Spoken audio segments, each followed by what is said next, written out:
it's going on until I forget when, but over the next few days they have 100 card historic brawl is a playable format, which is more or less just Commander for historic.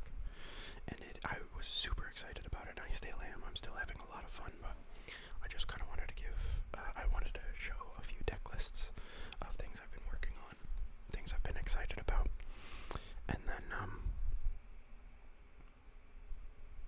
also to kind of give my thoughts on 100 card historic brawl. So let's start off. I made a few decks. I had a Mila deck, and we'll get into why I stopped playing it. But probably the deck I played with that I won the most, and I have a lot of fun with, is how do I not have Phyrexian Tower in here? Is this Corvold self-sacrifice list. So I say self-sacrifice because I don't have like active treason or claim the firstborn. I don't have any of those kind of take your thing and sacrifice it effects in here. It's all just make my own things, have my own recurring threats, and sacrifice them to generate triggers that drain my opponent with Blood Artist, Priest of the Forgotten Gods, Bastion of Remembrance. What else? Where are you? Vindictive Vampire and Sir Conrad. So like all those things, when my things die, it'll drain them of life and stuff like that. I have ways to find things I need. Use Grim Tutor. I can use Grim Tutor to find Bastion, or like to find any of my drain cards, or I can use it to find Bolas Citadel, which is one of our win conditions. We also have some pretty powerful planeswalkers like Liliana and Garruk, who just create bodies. I also have Arasta, who makes bodies. We have Arasta, who makes bodies if your opponent plays instant and sorceries. We also have Sedgemoor Witch, which makes bodies if we cast instant and sorceries, and we have a fair amount in the deck. I think we have we have 9 instants and 12 sorceries, so I think it's absolutely worth having her in the deck. Chandra, it's just an easy thing to make bodies that we can either sacrifice for some sort of effect, or at the very least, they die at the end of our turn anyway, so that's 2 triggers for any kind of drain effect that we want. Scoot Swarm is obviously just a fantastic trigger machine. Just creates a ton of bodies every time a land enters the battlefield, so creates a bunch of bodies, and we can just sacrifice a bunch of them. One Scoot Swarm with a bunch of tokens and a Bolas Citadel can sometimes just win a game. Roiling, we have a lot of like ramp effects too, obviously, if you're playing green. And one of my complaints, things that we'll get into when I review kind of 100 card historic brawl later, is just I feel like it's the same kind of complaints that people have with Commander, where just like the benefit of playing green, or the benefit of playing ramp effects, is just it's tough. It's tough to really have fun when it's just the best thing you can be doing is ramping into big effects, big spells, big things. Anyways, we have Cultivate, Roiling Regrowth. We have Treacherous Blessing, which is an easy way to kind of draw into things that we need. Treacherous Blessing is really easy to get rid of with Corvold and with a lot of different like pieces of our deck. We can get rid of it with Frasco, Golgari, Queen, and there are other ways to get rid of it, but it's just really easy to get rid of. So I think a 3-mana draw 3 that we can get rid of. It does hurt us. Treacherous Blessing does hurt us. Every time we cast a spell, we lose a life, but we can easily get rid of it with Corvold or any one of our specific effects. We also can just destroy it, but obviously you'd want to use removal on your opponent. But Grim Tutor to find things. Call of the Death Dweller, I think, is just, it's a decent recursion machine. It can bring back, if we lose specific creatures that we need to have on the battlefield. Call of the Death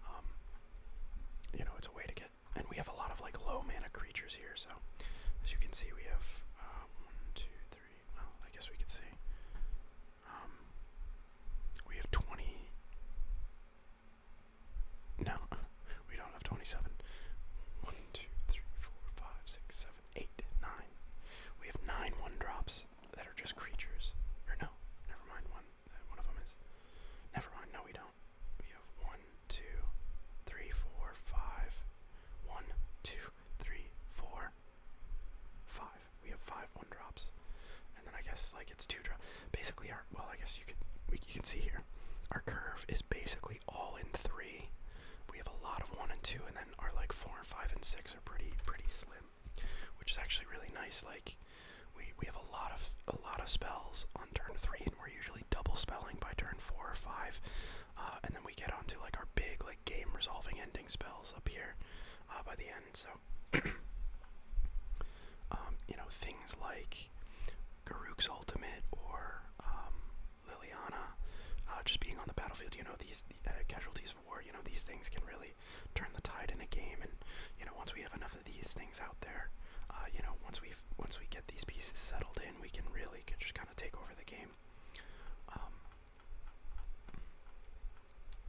We control the battlefield with a lot of like good removal, Bloodchief's Thirst, Thoughtseize, Doomblade, Heartless Act.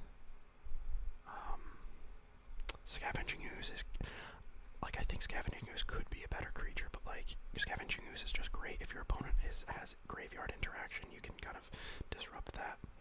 Angrath's Rampage is good if they have like an artifact that you need to get rid of. Assassin's Trophy is just fantastic removal.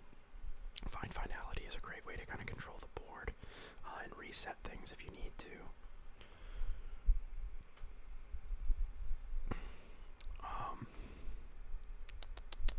Strider is one of our many sacrifice outlets.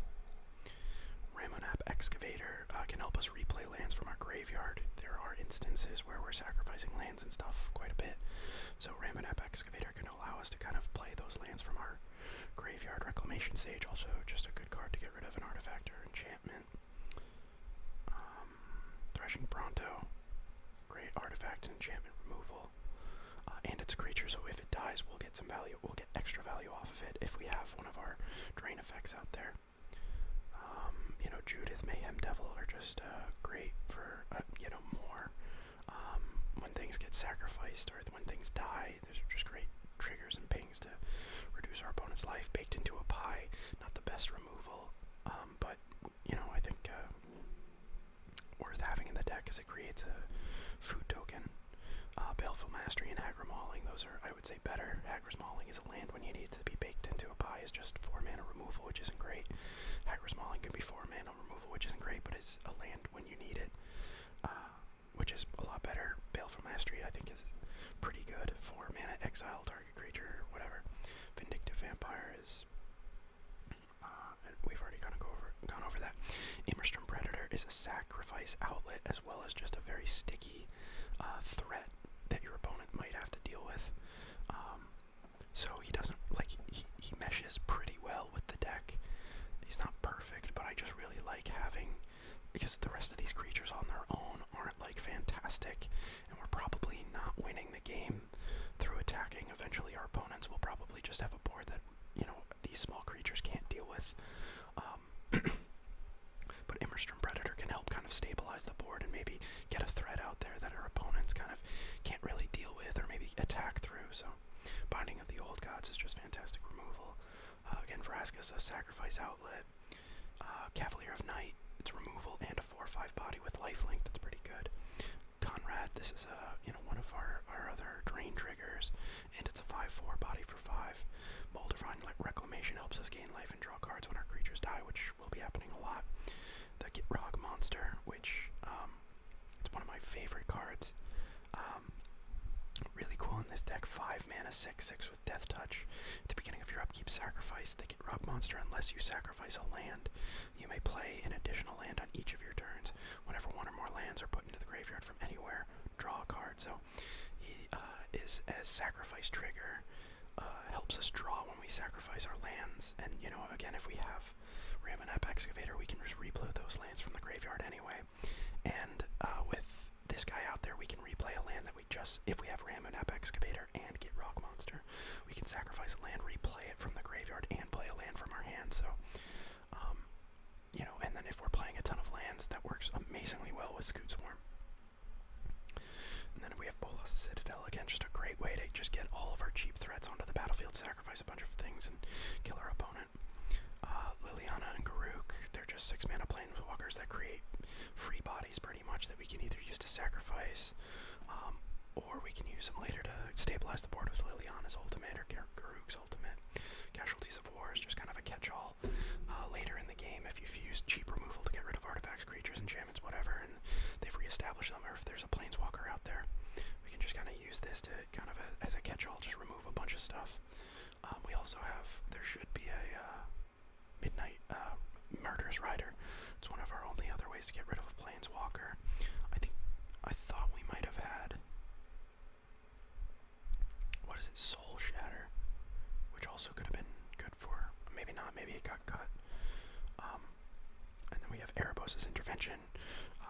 If you have, if there's ever a situation where you have a creature that can't get killed through Destroy Blank, this will probably be your go-to. And then Nahiri's Lithoforming is like a very niche card here, and I like it, and I don't like it. So like it could be really synergistic with a few cards in our deck, and it could also just be a dud. Like, if we don't have the Gitrog monster, if we don't have Ramunap Excavator, if we don't have Scoot Swarm, it can be kind of meh. But if we don't have Corvold with Nahiri's Lithoforming could be really good. So, like, I don't know. It's kind of there could be a better card to put in here. Maybe another Planeswalker, maybe something else. But I don't know. I think I like it, so I'm keeping it. But that's basically the deck. Oh, and then Academ's Awakening. It's a land, or again another way to recur things to the battlefield. So, other than that, all of our creatures, a lot of our cheap creatures are recurable. Cauldron Familiar, Dread Wanderer, Gutter Bones.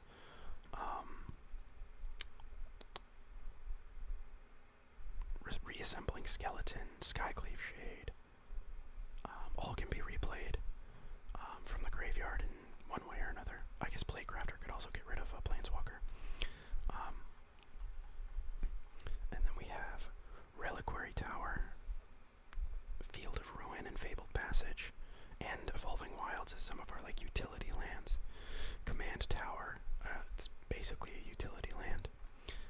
And then we have Stomping Ground, Crackground Pathway, Woodland Cemetery, Temple of Malady, Overgrown Tomb, Darkboar Pathway, Dragonskull Summit, Blood Crypt, and Blightstep Pathway as our dual color lands.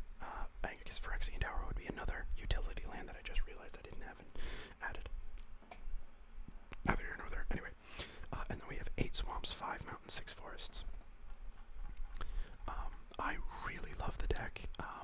This is probably the deck that wins the most, or I should say the deck that won the most. I was able to get all 6 wins and get all the special art for the, all the Japanese art for the card, for the Japanese art for the Mystical Archive cards.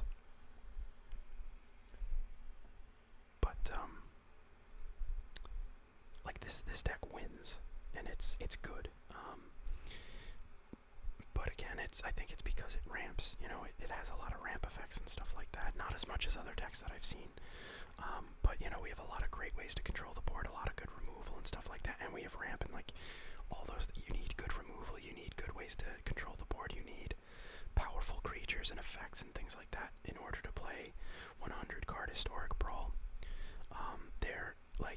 I've complained about there not being a good way to play fair Magic before, and I will always complain about it because I like sitting down and having long grindy games and exciting games where there's twists and turns and one person's favored and then the other person gets a great top deck, and now they are at the not the head of the table. What am I trying to say? They're they take advantage and they're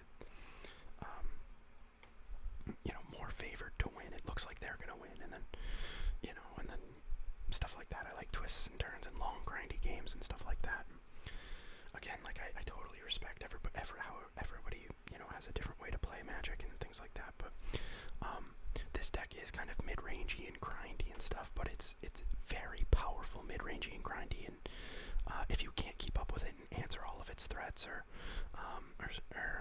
kind of deal with its powerful self-sacrifice effects, you will lose. So that's that. I really like that deck. And then I experimented. So this was I had a 60 card Myla Crafty Companion deck, and Well, I had a 60 card one, and I was playing it in Brawl to prepare to see if I could like come up with something for the 100 card Brawl, and I had like this cute like it was like Mila Crafty Companion as the commander, and like a bunch of like I called it like Friends and Taxes or Taxes and Friends instead of like Death and Taxes, which is a popular deck. So it was a Super Friends deck of like all the red and white planeswalkers I could find that were kind of relevant. Mila's the commander, and like a bunch of like creatures and stuff that like taxed your opponent, taxed them for playing spells or this or that or the other thing. And it was cute and it was cool and like I liked it, but it was just fair magic. Like the taxing people doesn't really make a difference in Commander because people ramp so hard that like, you know, adding 2 mana for them to cast a spell doesn't really make a difference. So I kind of had to abandon it. It is fun and it's cute and it's cool. This one's the 60 card version, the 100 card version. I deleted it. I could have kept it to show it to you, but it's whatever. And then I tried to start experimenting with Vadrok. And I really, really, really wanted to find a cool way to make Vadrok work. And the problem, again, with these Jeskai colors is that they just do not have a lot of great removal. They don't have a lot of great ramp. They barely have any ramp. There's like Gift of Estates, and then like a bunch of 3 mana like rocks that add 1 mana of any color. But like if you're waiting till turn 3 to ramp, and you're only adding 1 mana, it's rough. You know, people are usually, you know, growth spiraling or exploring or, you know, doing any number of things that help ramp them in the first few turns. And, you know, if you're taking turn 3 off just to gain 1 mana,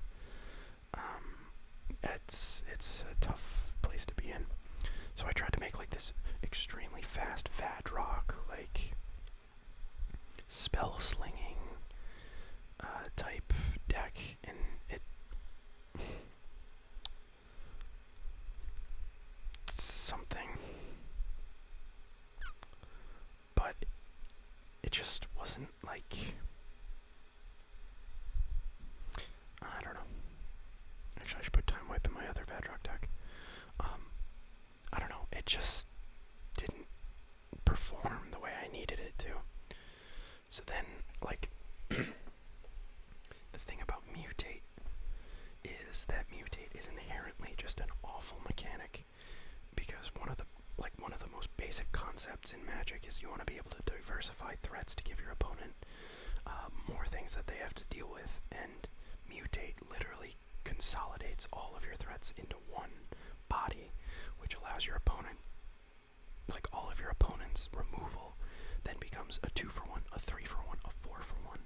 And some people might argue, oh, well, the triggers you get off of your Mutate creatures devalues that 2-for-1, 3-for-1. You get a lot of value off. Like, if you can successfully get 5 mutations done and then they remove that, you got so much value. It's not, like, it's marginal. Like,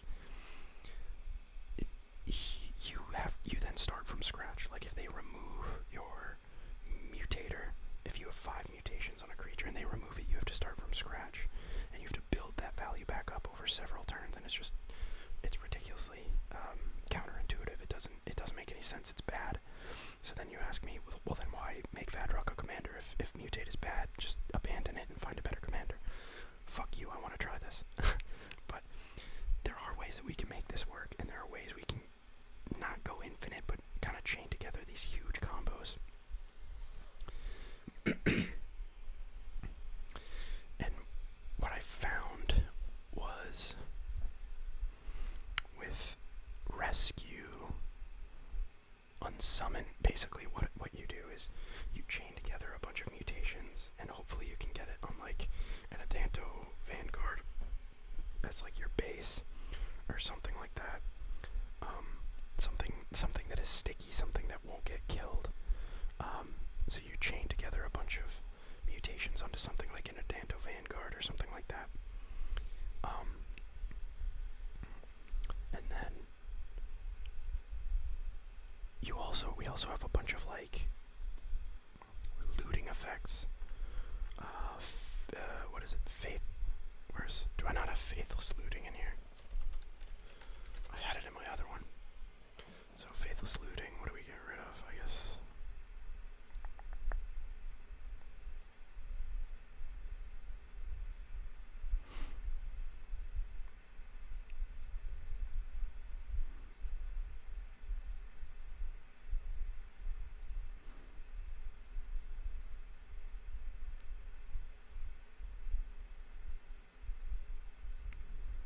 Or I guess actually.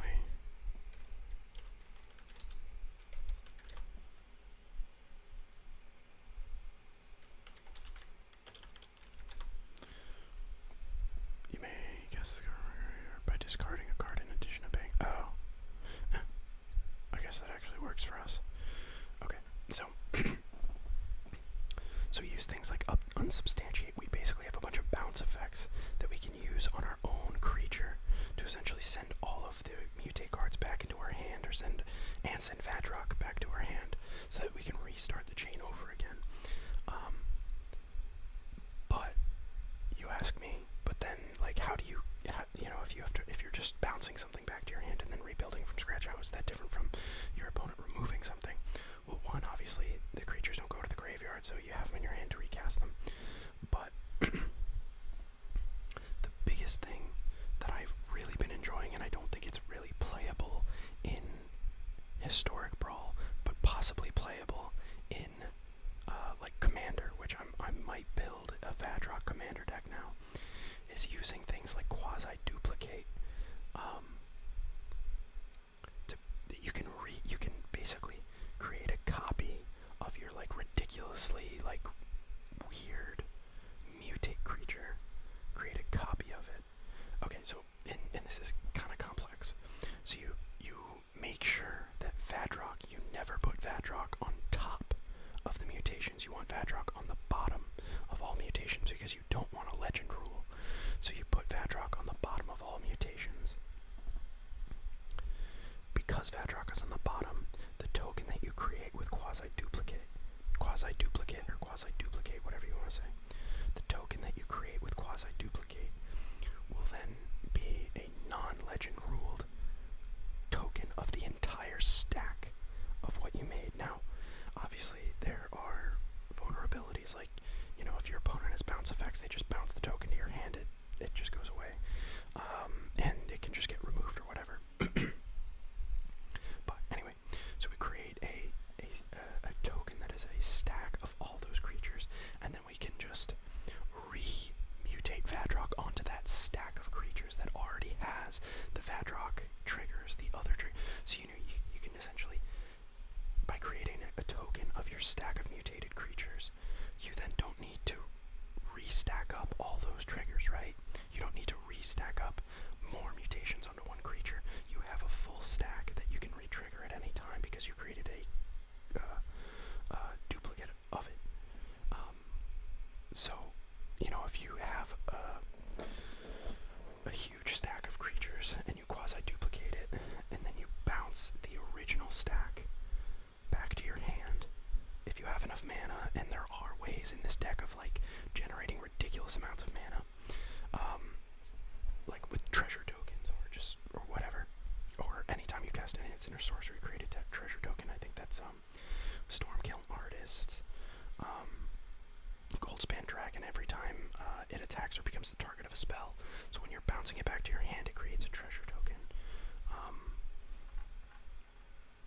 We have ways of like basically making treasure tokens and getting like there might be ways to create infinite mana, but anyway, just doesn't matter. Just bear with me. So with quasi-duplicate, you create a copy of that creature. You bounce, if you have enough mana, then you bounce the original creature back to your hand with all of its mutations and whatever, and Vadrok. You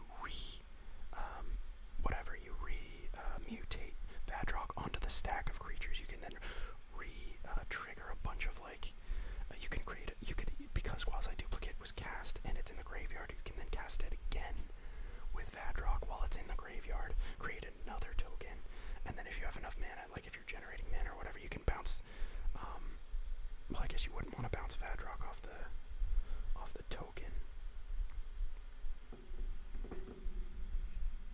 So maybe you would start like could start like a different chain and then bounce that back to your hand. Or make a, I guess, I don't know. Basically, there are lines that I still haven't figured it all out yet.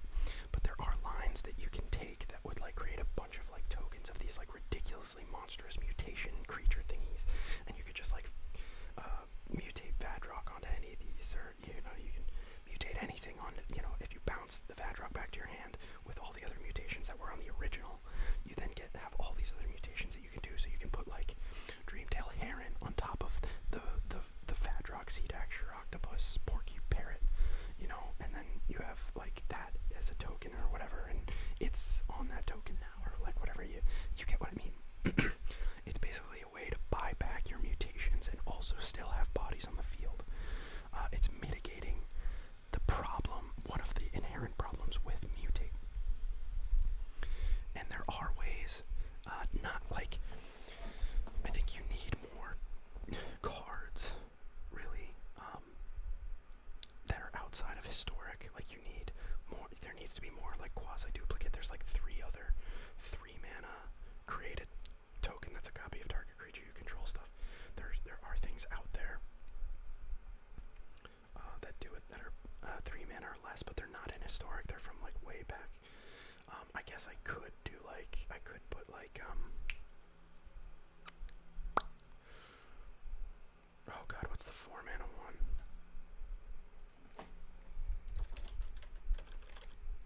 Create copy.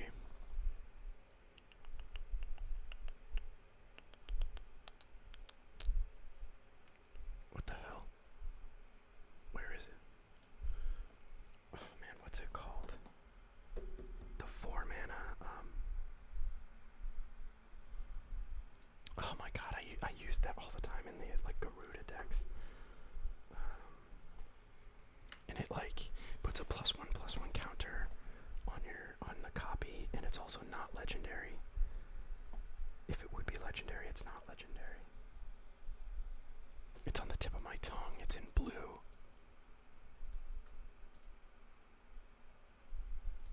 Spark Double. I guess I could do Spark Double, but Spark Double's 4 mana, so it can't be like, I mean, I guess with Lord Drakus we could get it back. Oh, it's a creature. It's an illusion creature. It's not a, we can't get it back because I thought, that's interesting.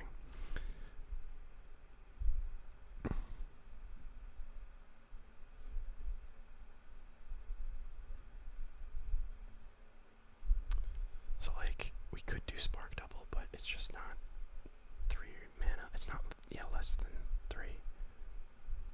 3 or less, I guess. It's not 3 or less, right? 3 or less, yeah. So it like doesn't really help us too much.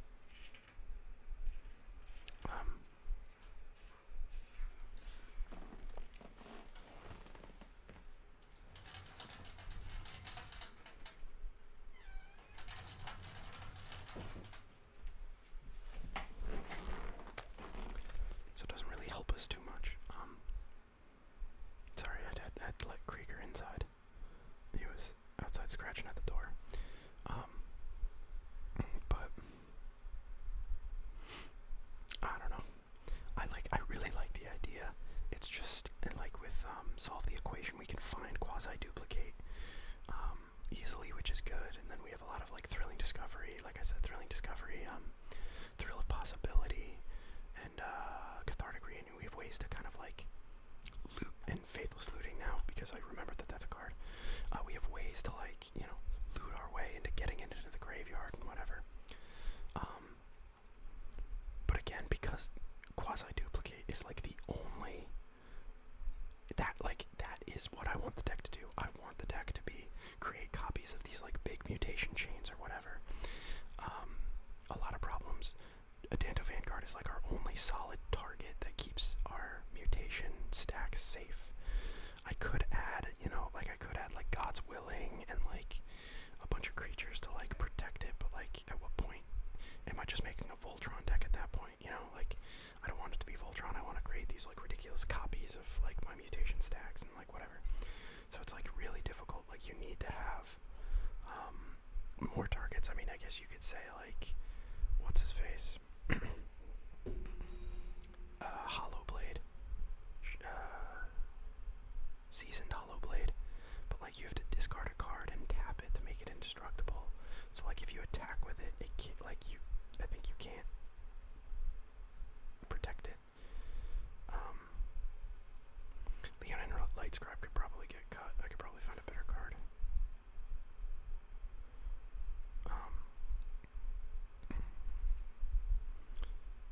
Polywalk Symbiote just helps us discount the cost of our mutate creatures, so that's just like good for us. Runaway Together is really good because it can bounce something it can bounce our mutate target back to our hand and bounce a creature from our opponent. See the Truth is really good if we cast this from the graveyard. It's essentially like draw 3. Winds of Rebuke, return target not only a permanent to its owner's hand. Each player mills 2 cards, which is pretty good. Obviously you kind of want to mill with this deck because you want like instants and sorceries in the graveyard. Raking Claws is just good because you can get it into the graveyard to cycle for 2 and then you can recast it with Vadrok. Unleash Fury can just double the power of, your Vadrok, which I've had situations where I've had Vadrok on a Danto Vanguard, so when it's attacking it gets +2/+0, so it's a 5/3. And then with Unleash Fury it's then a 10/3, so Young Pyromancer can just fill up the field with a bunch of 1/1s because we're going to be casting a lot of instants and sorceries. Expressive Iteration is just a really great card. Lightning Helix is just great removal, great card. Regal Leosaur is an interesting one. If we have a lot of like Young Pyromancer triggers with 1/1s, like a Regal Leosaur could be really good. It gives everything +2/+1. Thrilling Discovery is again just a way. Arcane Signet is like our only ramp. Portal of Sanctuary is really interesting. It's like a good card. Because it will allow us for 1 mana to return, like basically return our mutate stack to our hand, which again isn't ideal, but like if we have this out, it's one instead of using a bounce spell that might be more than 1 mana, it's just a 1 mana bounce. If we have our tokens, our stacked tokens, we can return the originals or whatever to our hand.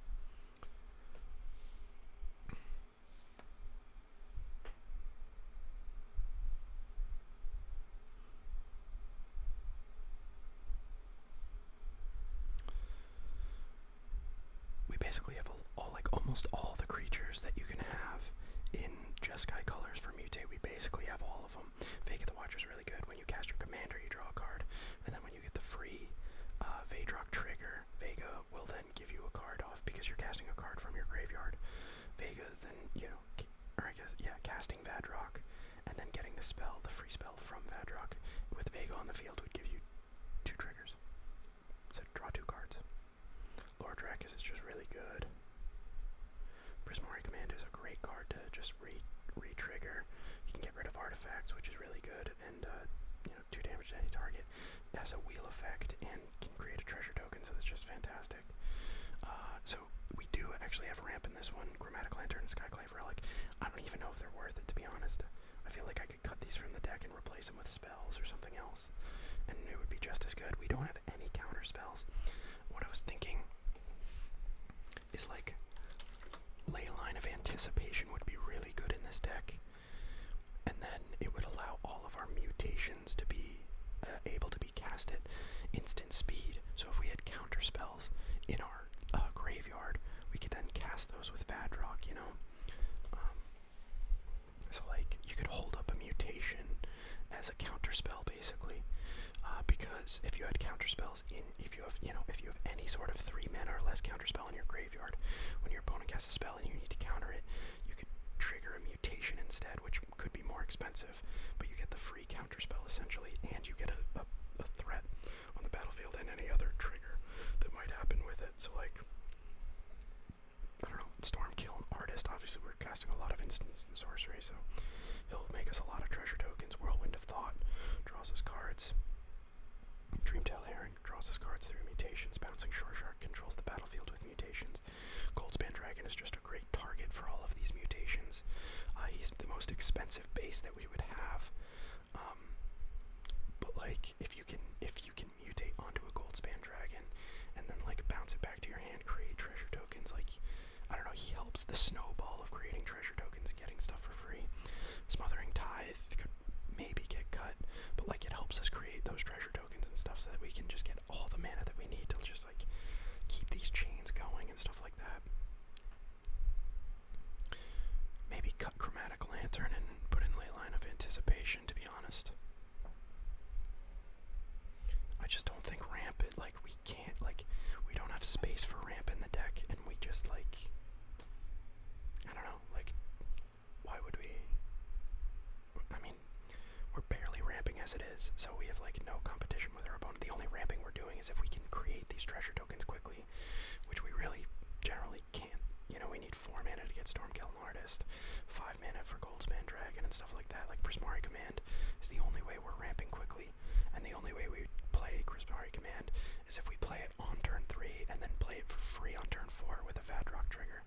So like, well, I guess we have Seize the Spoils too, which creates us. It's a looting effect. Well, yeah, it's a looting effect, and then also creates us a treasure token. So like, yeah, I don't know. I really like the deck. I could do some tweaking. Like Leonin Lights Raise the Alarm, I think is like pretty good because it creates like potential bases for us to mutate onto. But again, like I think I'd rather like I guess maybe this could be Seasoned Hollowblade, so we have like an indestructible threat. We also have like Ghostly Pilferer if we want to be able to be unblockable, which is pretty good. It's like kind of like a cool card. It's kind of a pet card for me.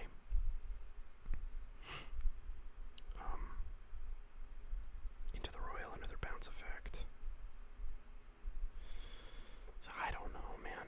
Like I just really, Everquill Phoenix is just Everquill Phoenix is probably one of our weakest mutations.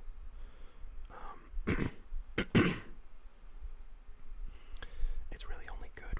I mean, it's good because it can return itself from the graveyard, and then it can be like a mutate trigger again. Like we can, you know, if our mutate stack dies, we can sacrifice the feather, return it to the battlefield, and then we have like a thing to mutate onto again. But you know, I don't know. Solve the Equation is really our only like way to find quasi-duplicate, but like if we had more, like I guess like in Commander there's like 3 different, there's like quasi-duplicate, and I like looked up, there's like 2 or 3 other 3 mana created token of target creature you control. So like we have 3, and then we have Solve the Equation and like Mystic Tutor and like a bunch of stuff like that, so we have ways to find our combo pieces to like get these chains going. Gutter Snipe just deals damage to our opponent when we cast instants and sorceries, which we're going to be doing a lot.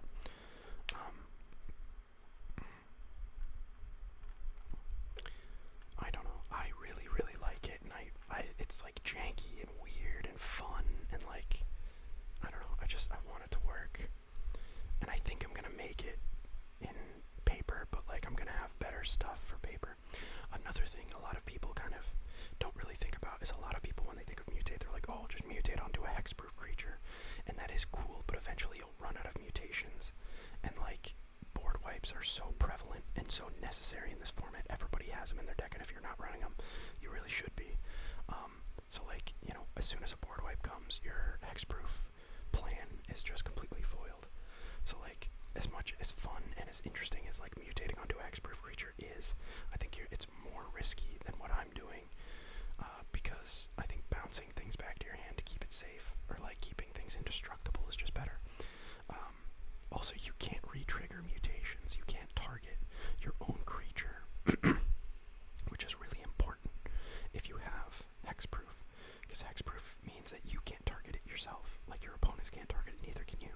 So you can't do what I'm trying to do here with hexproof. So that's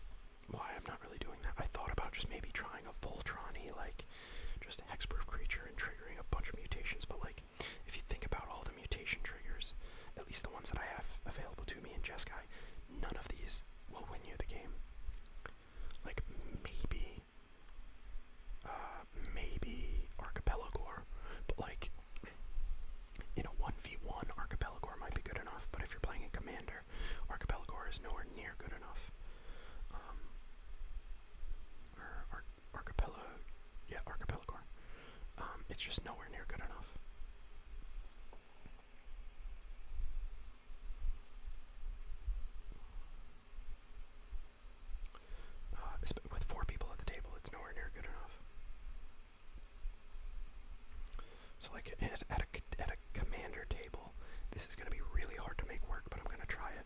And I really am excited about it because it is really fun when you get like the chains of things going. It's just a matter of being able to make that happen. Oh, wait a minute. And then, do I not have...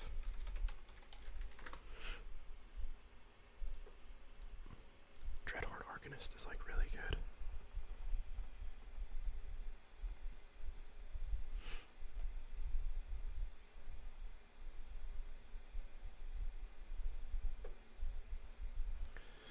There's gotta be something I can get rid of.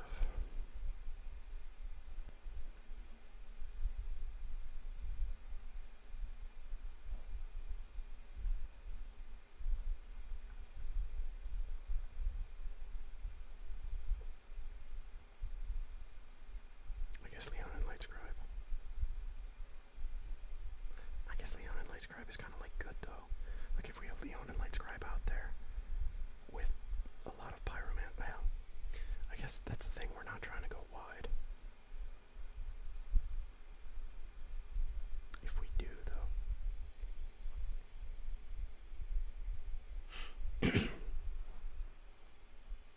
Guess we could get rid of Crash Through.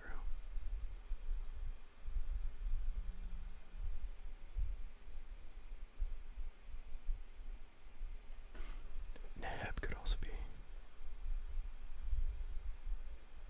a cool mutate target. But like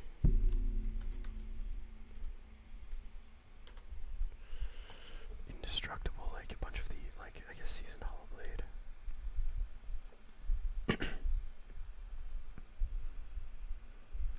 I don't know.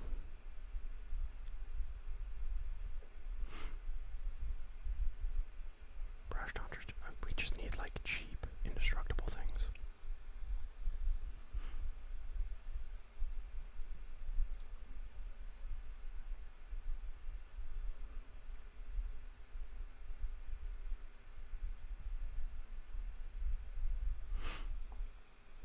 I was thinking there might be some equipment or something.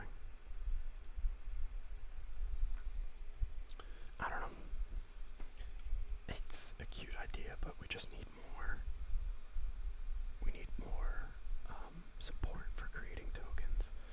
Again, like we have Spark Double. And we have, wow, I never knew that. If you left click, it's, wow, interesting. We also have Mythos of Iluna.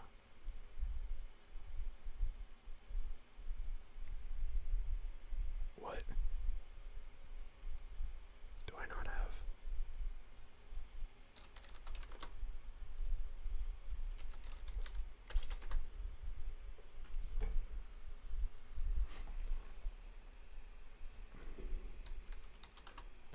So Mythos of Vadrok could be cool, could be a good inclusion, but like, I don't know. I really don't know if it would be. Because we can't recast it with Vadrok.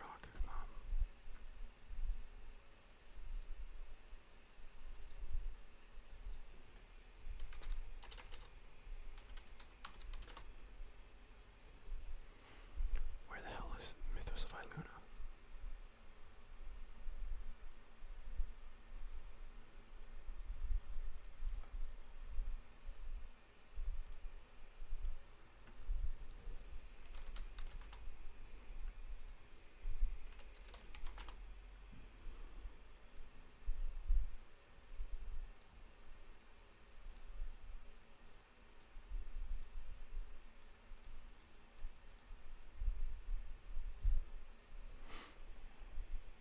Like, I mean, I have.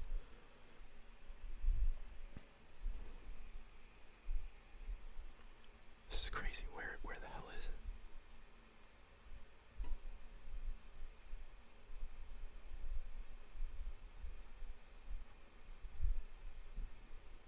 It's advanced filters. 4 mana.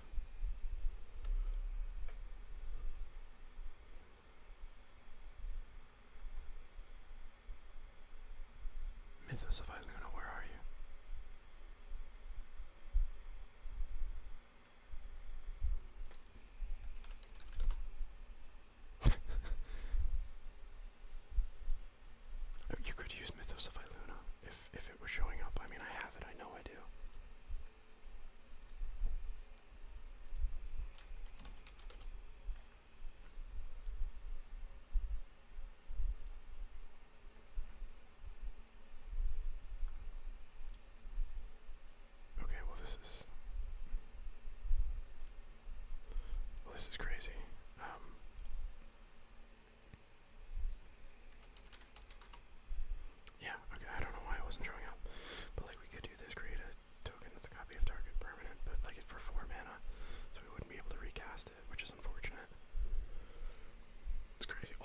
4 except for Nethroi, which is 3. I guess this for 4 would be bad though. I don't know. Anyway, so I said I'd show you some decks and then I would talk about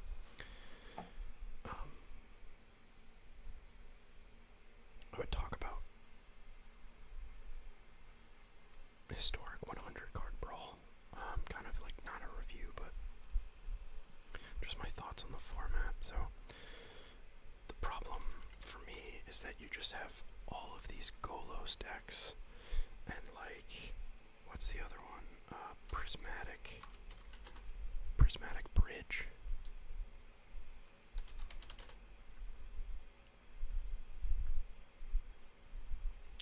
I don't know why it's not showing up.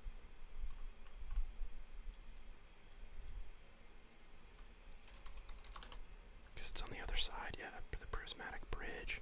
Like, you have all of these just like Niv Mizzet, Reborn, Niv Mizzet Perun. You just have all of these decks. Ayara. No, Ashaya. What? Ashaya Soul of the Wild.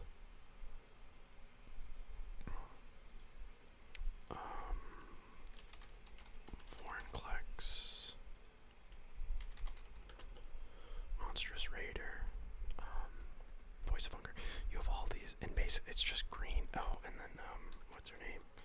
Kiora, who just like her only function is to basically untap permanents, untap lands to ramp you. Like she's 3 mana. Like the whole, like all of it is, like that's not even a commander. Like I saw people running her as a commander, and it was just to untap lands to get like Kogla on turn 5 or 4. Like it's just kind of like when the best thing you can be doing is ramping into big spells. Like there's just no reason to play any sort of fair magic. Like at least with like, and I admit I think Corvold is probably one of the most played commanders in Commander, or probably in Brawl too. I didn't play many other people with Corvold, but like I guarantee he's one of the most played.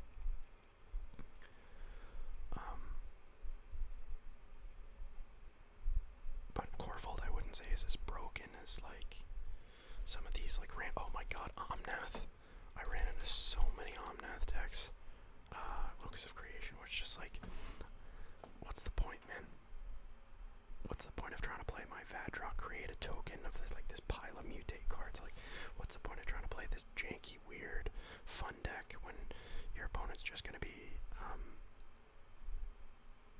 burning me out like in no time with just excessive ramp, and then ramping into like these big payoff creatures that are like spells and creatures that it's just like I can't keep up. Like if I'm playing one land a turn, and like if that's all I can do, right? Like in Jeskai, especially Jeskai, where like the point is to be playing small spells. Like it's rough out there, man. It's hard to play. So I guess my complaint would be it's just very, it's not biased, but it makes more sense. And again, I don't hate on anybody for this. This is just a complaint about you know, if the best things you can be doing involve ramping, then there's not really a reason to be doing anything else, you know? If you're not ramping, you're probably gonna lose. If you are ramping, you're probably doing the same thing your opponent is, and that'll keep you in the game, and that's fine. But like, I don't like that the only way that you can play is if you're ramping. Like, if you, like I won games with the Vadrok deck, and like I had some fun or whatever, like I did things, but like 99% of the time I was against decks that were ramping super hard, and it's just like, you know, when you're on turn 4, when they have 8 mana, and like I'm just trying to cast my Vadrok to brainstorm again next turn to find my combo pieces or whatever, like, you know, and then they just play a Kogla, kill my Vadrok, I have no mutations, like whatever. It's just just tough. Or Ugin, dude. Like so many people run Ugin in their decks, and it's just like, come on, man. Like I know that it, like just play other things. It's tough. It's just too like I just having a tough time. And I'm putting myself in this position too. I'm trying to play fun, janky, whatever, mutate, which I know is bad. I have so many complaints, but I'm putting myself in this position. But I just wish there were more. Like, I think what the problem is in Arena you can't really separate the spikes from the Johnnies or the Timmies. For those of you who don't know those terms, Arena can't separate people in like, oh, are you playing a competitive deck? Are you playing to win, or are you playing to like have fun and whatever? You can't really separate people like that. If you're at your local game store and you want to sit down at a table and find some people to play Magic with,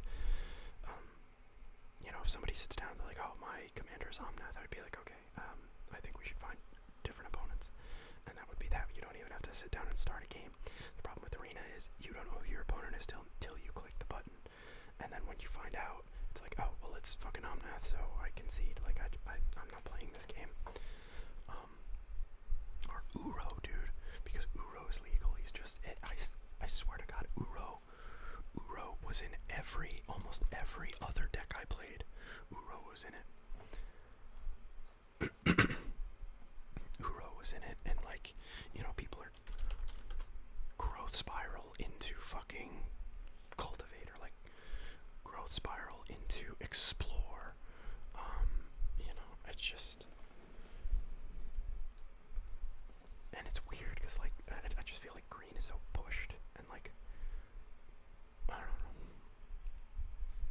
It's really fun when you find somebody who's playing something like you, and then it's really unfun when 90% of your other games are played against Omnath, Uro, Ugin, and just like big payoff type stuff, like just ramp into big payoff, and like half a million mana on turn 3. And like again, I don't hate that is a way you can play the game.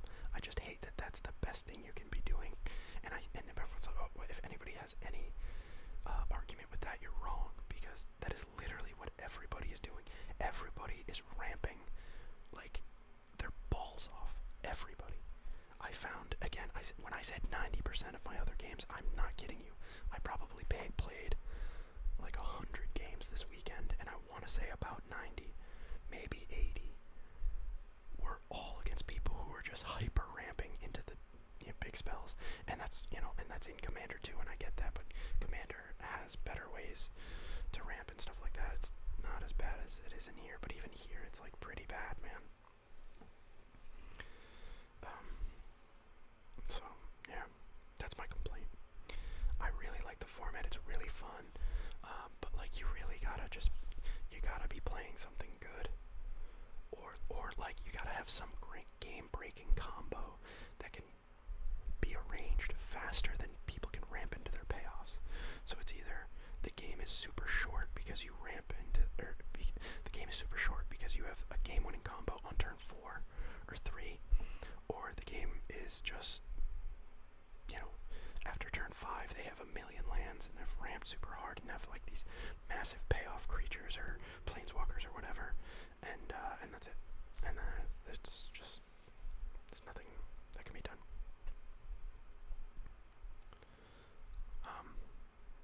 So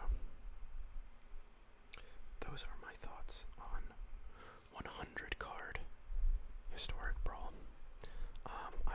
I guess I'll upload the deck lists for the Vadrok deck and the well, maybe not the Vadrok deck because it's not done yet. I'll just give you that idea. I'll upload the deck list for the Corvold deck, the Vadrok deck. Just, I mean, if you want to try to build it yourself, go ahead.